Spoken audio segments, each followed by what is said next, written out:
Nasser's reputation was particularly damaged by the Yemen civil war of September 1962, which pit Egypt against Saudi Arabia and the U.S. I lived in Saudi Arabia at the time, although I was just an infant. But my father was preparing to go and get on a plane to travel to Yemen to see if he could open a branch of Citibank there. He had to cancel his trip because the Imam of Yemen, the ruler, was overthrown by young army officers. Young colonels rose up to overthrow the Zaydi Imam that ruled Yemen. The Zaydis are the same as the Houthis today that are fighting so bitterly against Saudi Arabia. 40,000 Egyptian troops were committed over the next several years to helping Colonel Abdullah al-Salal, the leader of the North Yemeni Revolution. Saudi Arabia backed the crown prince of Yemen, the Imam, and the tribesmen in the countryside that supported him. In many ways, the civil war pitted the city folk behind the Republicans versus the country folk behind the Imam. President Kennedy, jumping onto the Saudi side, sent warplanes to King Faisal of Saudi Arabia.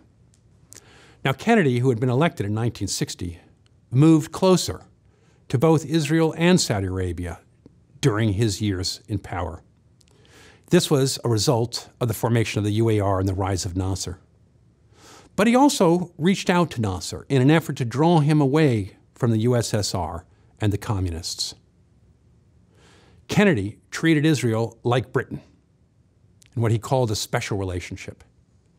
He had, after all, depended on the Jewish vote for his narrow electoral victory over Nixon.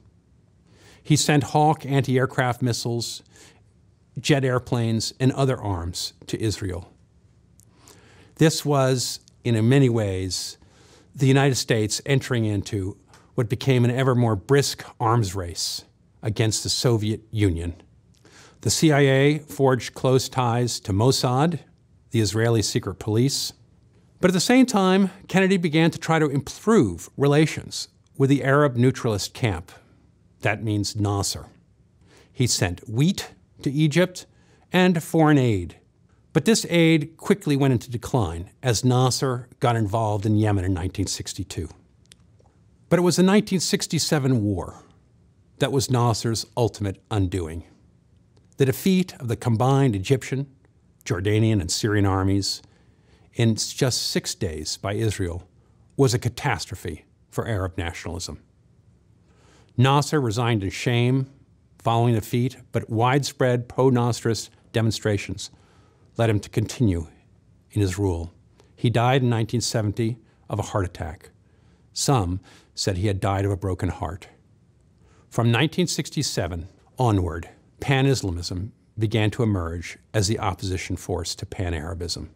The Muslim Brotherhood and eventually Al-Qaeda would emerge from this movement. Both regard secular nationalism as an evil. But throughout the 1950s and 60s, Arabism was the ascendant ideology of the Middle East. It was copied from one end of the Arab world to the other.